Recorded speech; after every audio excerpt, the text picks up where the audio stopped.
Thank you, Spirit. Thank you, Divine Family, for joining with us in this moment and in this space so that we may allow you to speak and work through us for the highest benefit of all. Thank you, thank you, thank you, and amen. Amen. Well, hello, everyone, and thank you for joining us again for another episode of Talking Spirit. My name is Jutta, and I'm joined again by my dear friend, Elizabeth. Hello. Hello. And today's a fun, spontaneous vibe. We had planned for something else, and I always like to, in my mind, see the word plan with a wink because, I think Spirit always tends to laugh at our plans, and it's nice when we get to settle into that kind of a light vibe with our own plans as well, which is what we're doing today. You came to me today with some ideas, and feels nice to just pop into them. You had some inspiration for sort of the holiday vibe and what that can mean and can look like as we're sort of stepping into our spiritual path and how we fulfill our purpose here in relation to family and roles and all the ways it can look like throughout the holidays.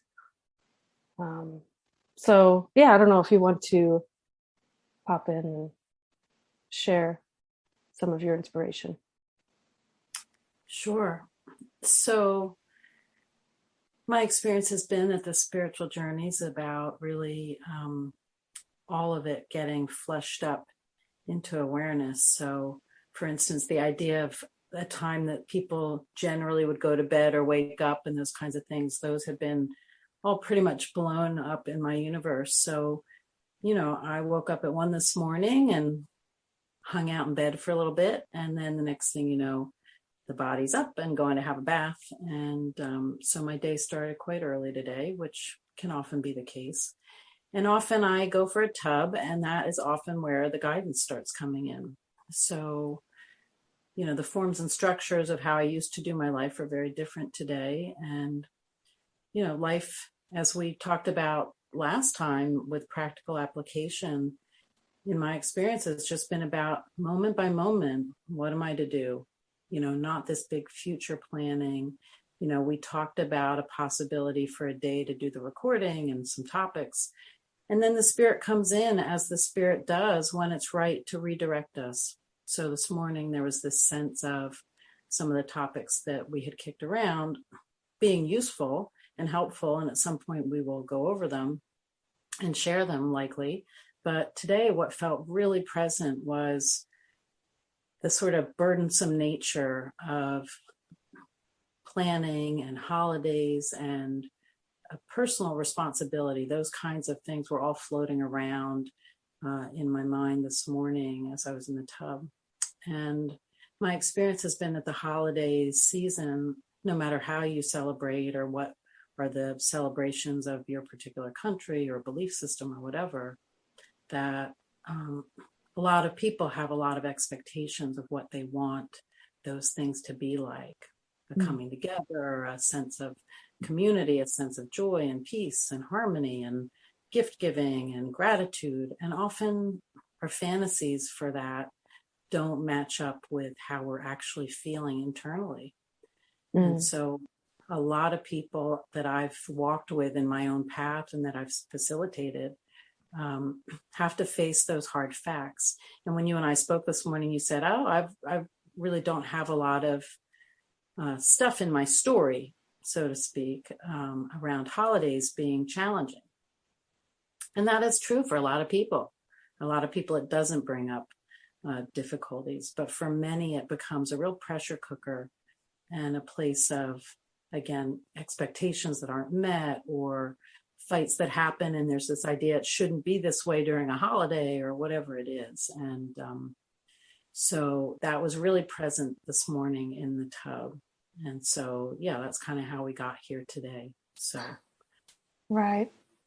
Yeah. In a way, like I feel sort of um, with my family in particular, I feel kind of like it's been a real big blessing for me because a lot of the stuff that I've heard people share about their families, including you, um, isn't like the way I've experienced my family. It's been always very simple, sort of. Um, you know, my mom, she's not fussy when it comes to holidays or birthdays or anything like that. She really enjoys the simplicity, and she likes the very like heartfelt, warm sort of vibe too. So the memories I have of holidays are just warm and like, you know, frying some awesome dough to eat, you know, with powdered sugar and just like this sort of like gooey warm. But of course, you know,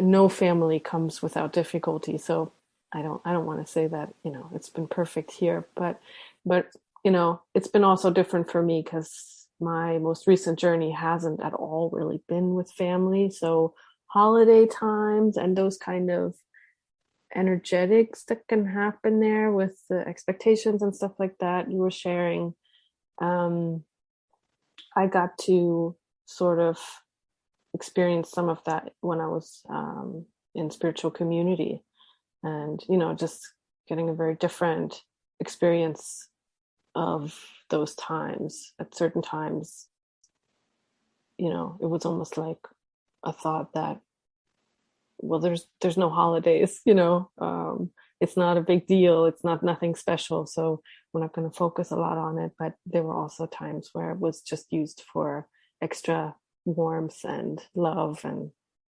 softness.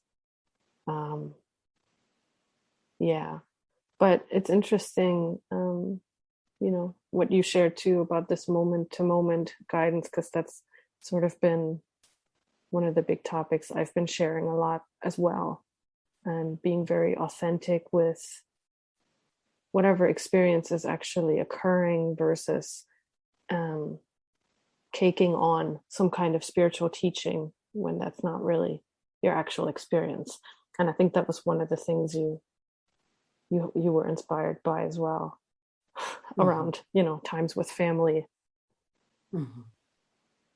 Yeah, and it may not even be times with family, but just Mm, this idea of seeming events that culturally or historically, you know, we may have become invested in. And some of these things may not apply across, again, all cultures or all sects or, you know, perspectives. But, you know, in the United States, there's a huge amount of energy into the whole Christmas, Hanukkah, presents, you know, celebrations, get-togethers.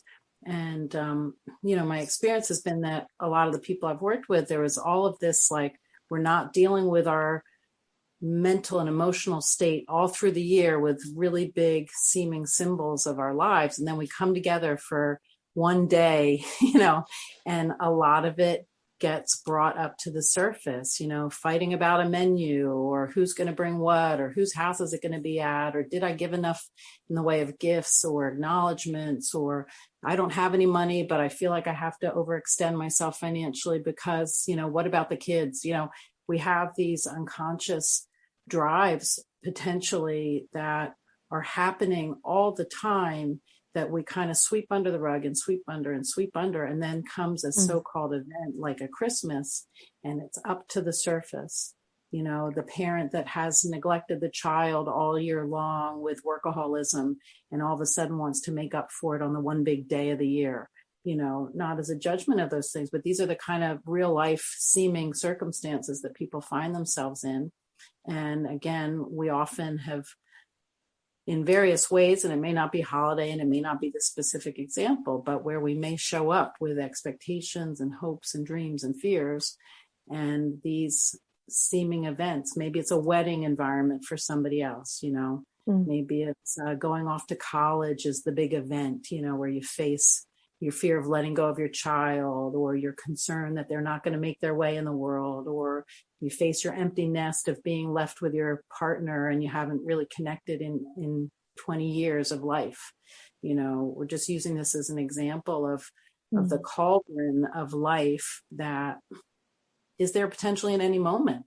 It was there for me in the tub this morning, all these energetics, right? All of these messages of symbols and ways people relate and unresolved stuff. So, we're just using this container with spirit and these symbols that I was getting just as a possibility for looking at this stuff, And often we get into these environments where we're looking at it in the middle of something really intense, of people wanting to have a good time. And the next thing you know, Uncle Joe's getting drunk and, telling cousin Mary that she's a bitch.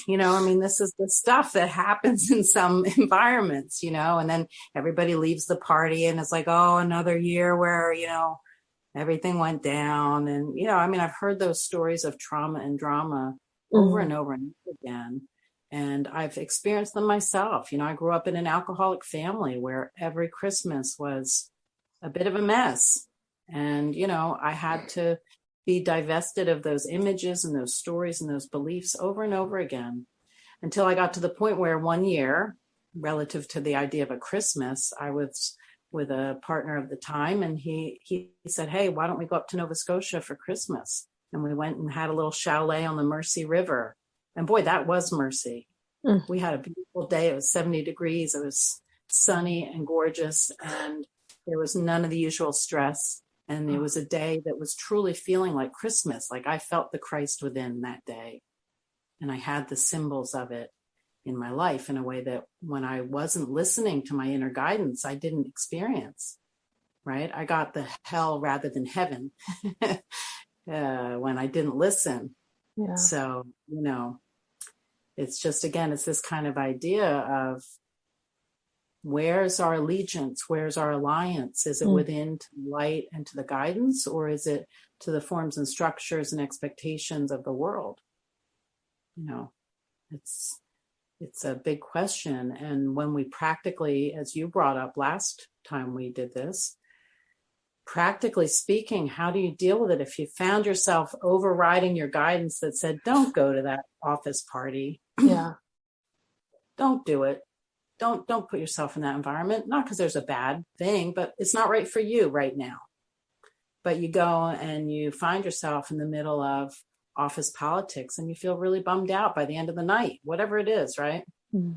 Practical application says, I feel an intuition that says don't go, and I'm going to stand up for myself and say no to the office party, even though politically at the office it may not be a good choice. I'm going to follow my guidance. I had to do that many times when I was in corporate America. I had to listen to my gut and to spirit when the world said, go cover your butt, go rub elbows with the big cheesies, right? So practical application in these times when there are really big expectations or big ideas of how we're supposed to do it. Those are the times where like the rubber meets the road and you see really, do I mean that I want peace of mind, or do I want what the world's got to offer me?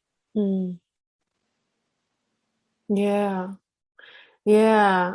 I don't know why the word grace is coming to my mind, because these things are so sticky, right? They can be so sticky on this path, like that office party, or do I go to the family Christmas, or the whatever it is.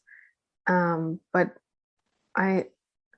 there's something about grace with these things that like we can get in touch with this feeling of grace when making these decisions, and really allowing that prayer around, what to do. Because that's the thing, like we think we're people, so our prayer is always going to be around what are we going to do.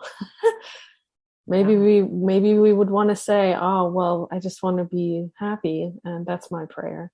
But a lot of times that's a little too ethereal and vague, so we have to sort of look at these specifics when we're making the prayer. And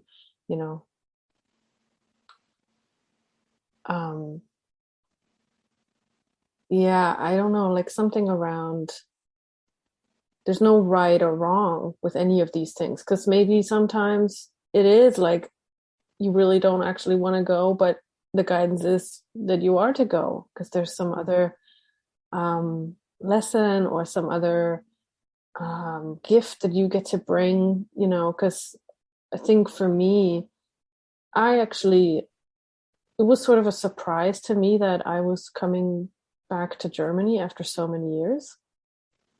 I wasn't a surprise to most everybody else that heard about it because I had been gone for so long. um, but it was a surprise to me because I didn't really feel like a need or I don't know. It was just all of a sudden there was like this could actually be really sparkly. I wouldn't have picked that. I actually thought I was going to be doing something else. But now when I arrived here, it was like every moment was this really deep prayer around what am I actually doing? Like what's given for me to do right now? Am I focusing on my business, let's say, or my whatever social media extension, you know, or or is actually this a time for me to just settle in and sit in front of the TV with my parents, even though I'm not a fan of what's happening on the TV. It's like where am I really supposed to put my energy? So it really has been just this experience of grace, like, yeah, just really finding moment by moment, which is always the bottom line, moment by moment, what's to be happening. How am I to step into my purpose right now? And maybe it looks like just sitting around on the couch, and that's a real big gift that I can't even fathom, versus it looks like I'm doing something spiritual. Yeah. Yeah, you pointed that out very well, in our last talk, that, yeah, we have these twisted ideas of how things are supposed to look and what the meanings are, and as you're talking, it's like some of the coarse kind of language is in my mind, because of what you bring to the table, of course, and just because it's a universal message, right? It's just a universal message, but we really don't know what anything is for. And, I've just been shown that over and over and over and over and over again, that my perception of things is often off, or it's just such a big orchestration that the divine is doing, and just a little tiny piece of it, an important piece of it, a vital piece of it. We all need to show up for this great happening of awakening, but the dance is quite complex in a way. And so if the guidance is be in Germany and just be loved up and loving up your family, great, beautiful symbol. And who knows what else is being worked out, and it is total grace in my mind. I mean, all of this in my mind is grace. And, but, getting to that sense of grace, feeling it has been the journey of saying no over and over again when needed. And yes, over and over again when needed.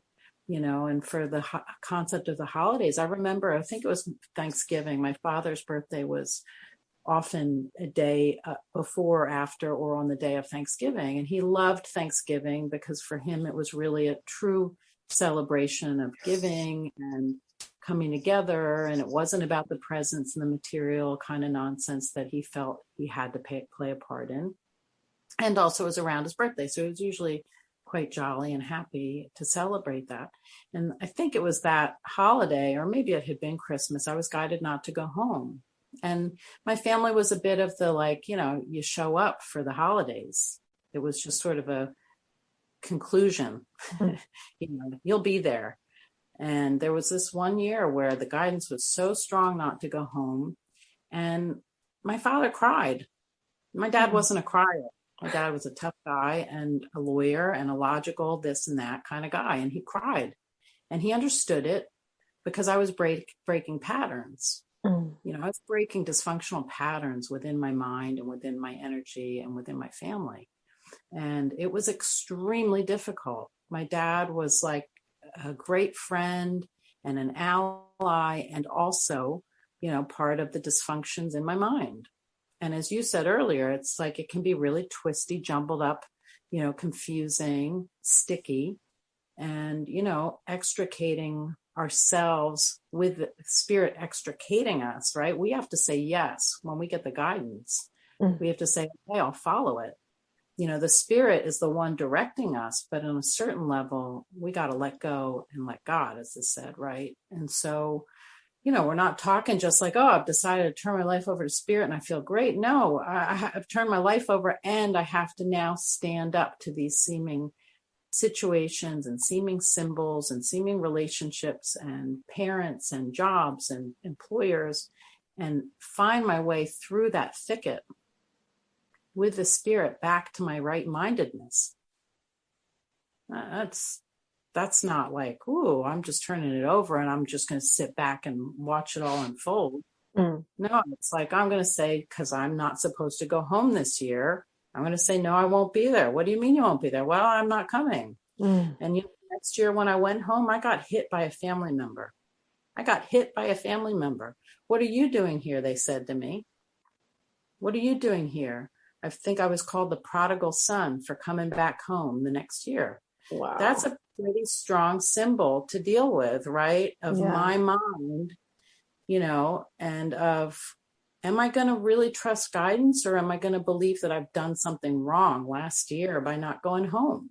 Now, those are my kinds of lessons that apparently I needed, or that I had as an opportunity to be forgiven in my own mind, and then be an agent for forgiveness to see the unbelievable unreality of these images,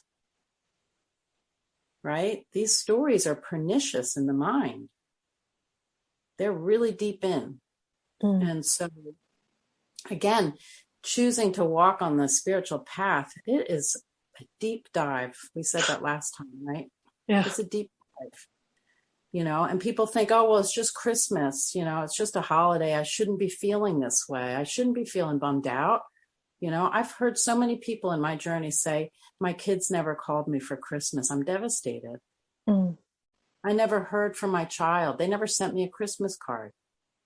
People that I've known have tortured themselves with these stories about how they're not loved because somebody didn't show up for Christmas, or how they did the wrong thing because they didn't send a $200 gift to their kid that they haven't talked to in 20 years. Whatever these things are, they can be, as you said, they're very individualized last time, right? You were talking a lot about the path being very individualized. For you, the holidays aren't a source of discomfort and dis-ease for you because you had a seeming nourishing story. It doesn't mean you don't have healing around that even, but Exactly. it just means that you don't have my version of the story. Yeah. But it doesn't mean anything different. It's the same thing. You ultimately will have to forgive the idea that you even had a good Christmas or a holiday season, right? Ultimately, we're taking out of the world entirely, where there's no concept of any of it. But for now, we're talking about this idea of hopes and fears and dreams and expectations and pressure cookers during the holidays, and what do you do with it? Yeah.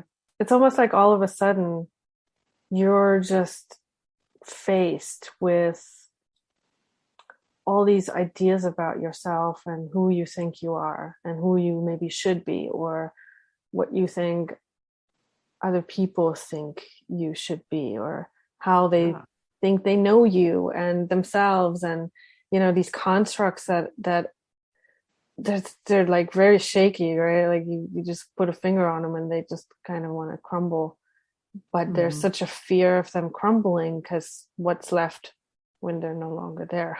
Right. I mean, you may be sitting in a dirty, poopy diaper, but at least you know what that feels like, right?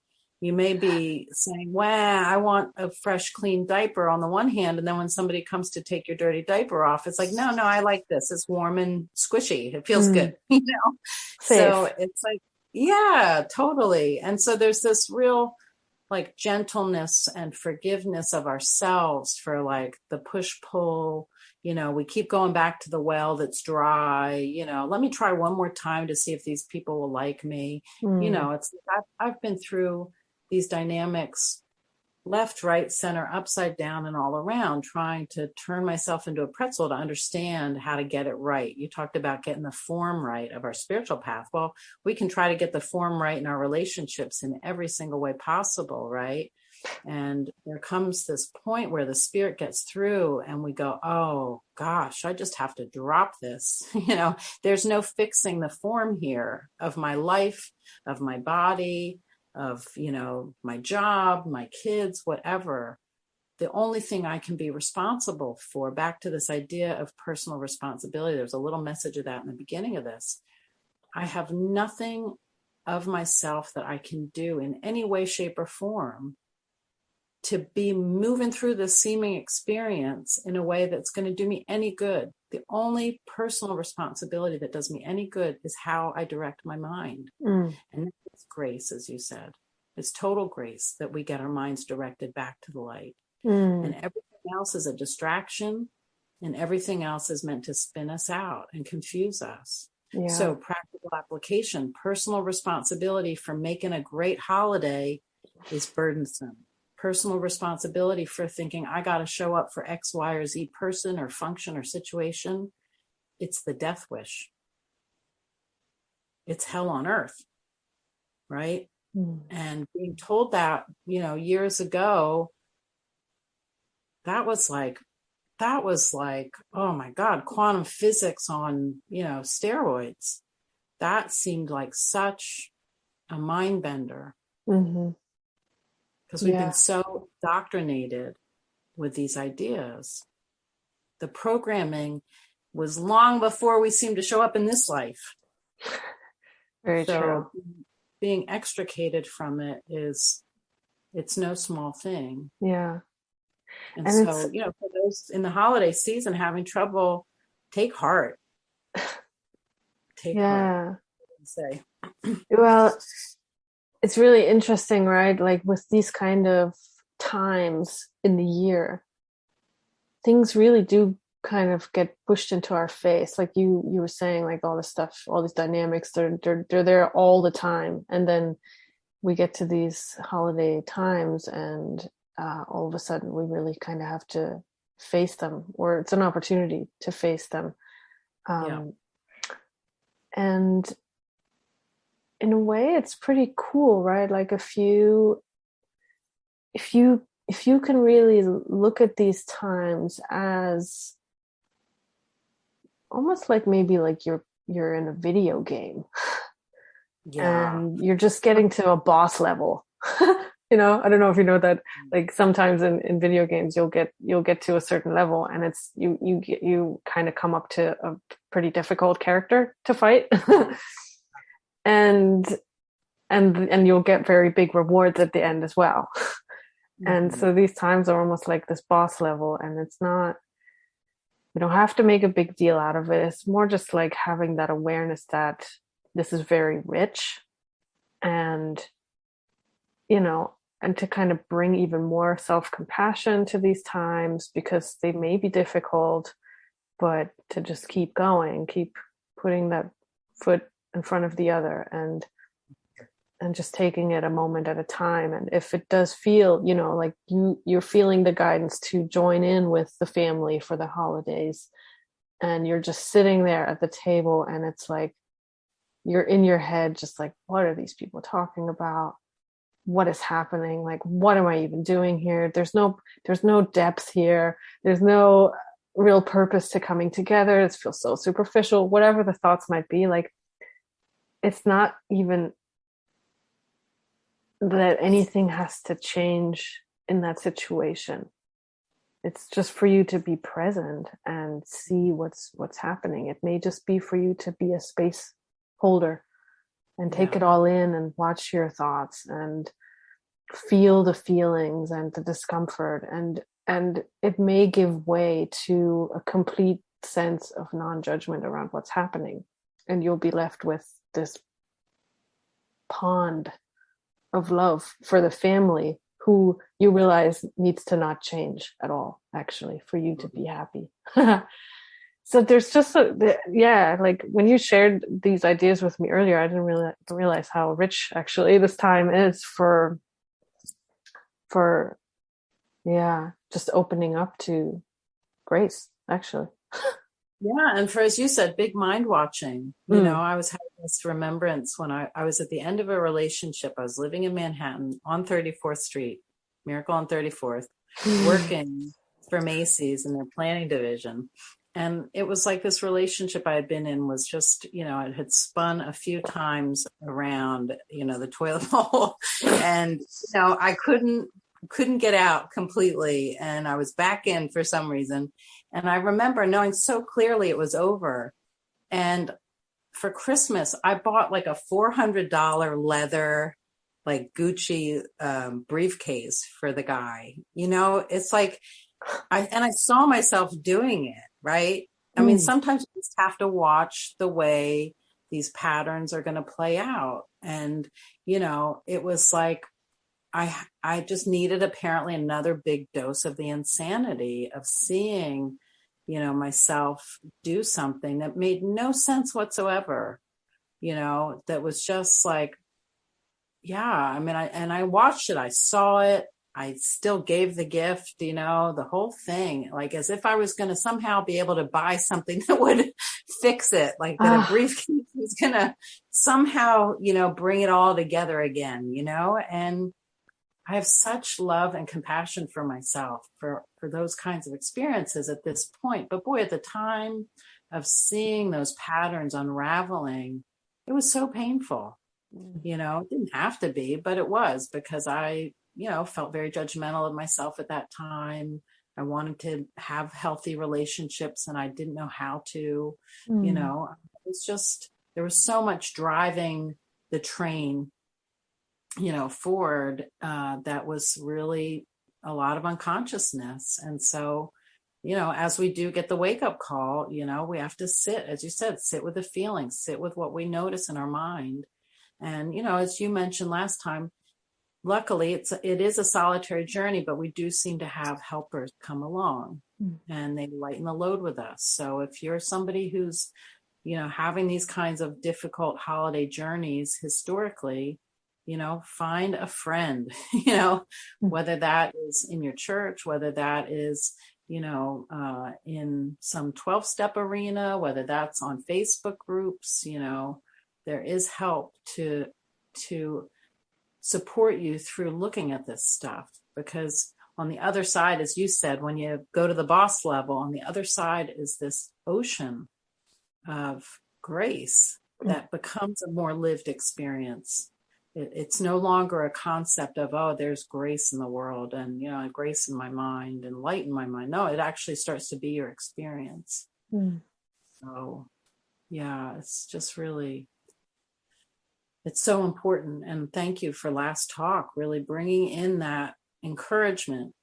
We need encouragement along the way. And to know that there is a solution to these seeming situations and seeming holidays and events and all the rest. So what else is there to say? I don't know why, but I have Yes Man, the movie Yes Man, coming to mind, because it's like, great. I think it's,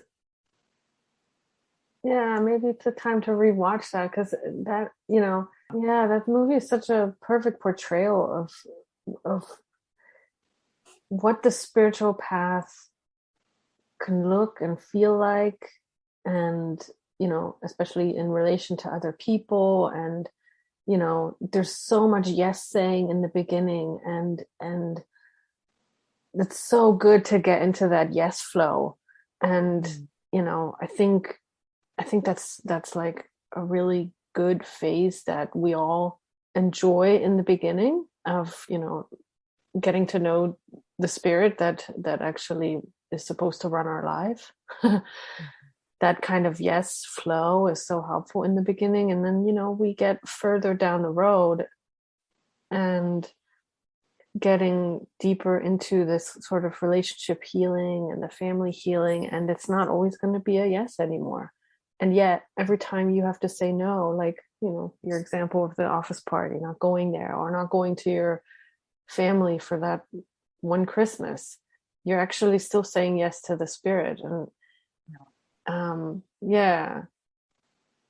to realize, like, a no can be a really big yes, actually, when it's actually a real no.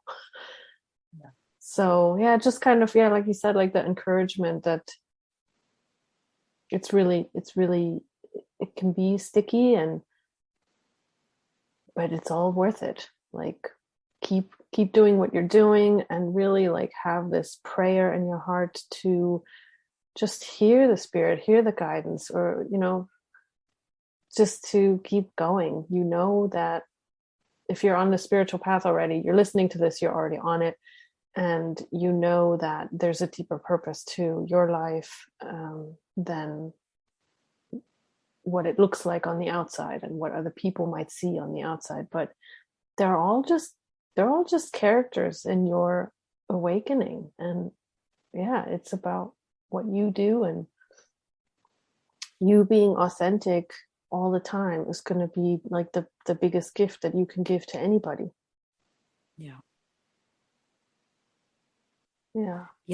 And sharing the load again, the sense of personal responsibility, particularly for people as they're learning how to trust their own intuition again, or even find it, right? Or to know what the symbols mean and the reflections back from the quantum field. Like, what are they telling me? Who's up, down? Really, it's very confusing if you've been denying your inner guide for your whole life. When you start to have it come back online, it can feel burdensome making choices in the world. They're actually not the choices that are important, but they feel important. They feel really vital. Like, I'm going to die if I make the wrong choice. And so it's great to just pass those things by someone if you're feeling that kind of, I don't really know what the best thing to do is. Sometimes we need a human being, a seeming human being, to help us look at something like that, And I had those kinds of helpers throughout my journey. Like, oh gosh, I seem to be getting the don't go home for Christmas thing, and, talked it through so that somebody could say, you sound like you're copping out. Like you and I talked last time about doing the recording. You didn't want to do it that day. Right? But by the time we spoke through what might be getting in your way, you were in the yes. We were in the, okay, let's just see what happens, right? Sometimes we need somebody to walk with us to just make sure we're not copping out, or to make sure we're not power tripping, or to make sure we're not, using an excuse to check out when Spirit's inviting us to check in. So while you're getting your feet, so to speak, if you're listening and you're one of those people that's feeling like, which way do I go? Reach out, find some support. Don't make the decisions alone if they feel burdensome. You're never making them alone. But sometimes I needed a person to say, that feels like the right thing. I can't tell you for sure what to do, but, that sounds really reasonable. And that took such a burden, such a huge burden off my back, right? Yeah. Because I didn't want to hurt my family. Of course, I didn't want to hurt my family. I didn't want to feel like I was responsible for my dad's sorrow. Now, of course, I wasn't responsible for it, but it seemed like my choice made him sad, right? Yeah. So, this sense of personal responsibility, I'm doing it. I'm making somebody sad. I made somebody angry. Those are stories that we have had in our mind for so long, and they're alive, but they seem really real. Yeah. Yeah. Yeah. And what a really good time. I never realized it, but you're right. Holidays are such a good time to really see these things and become aware of all the patterns that are always there. Yeah. So that's great. Yeah, I'm so glad that you felt that direction today. Yeah, it's always helpful for me. I mean, I don't have interactions today that are difficult for me, that I have to choose about, should I or shouldn't I? I'm in the channel with spirit about where to be, so Mm. it feels easy now. But hopefully somebody, will have something useful in this chat today. Because I know how painful it was making those kinds of moment by moment choices for a Yeah. long time for me. They were really hard. So Yeah. Yeah. Well, how lovely that there are so many people that have sort of walked along us and walked before us and even walking behind us. And yeah, there's such a strong support uh, for these very confusing spiritual problems that we all at some point have to face. So yeah, I'm just grateful. And me thank too. you for another talking spirit. Yes. Love you all. Love you all.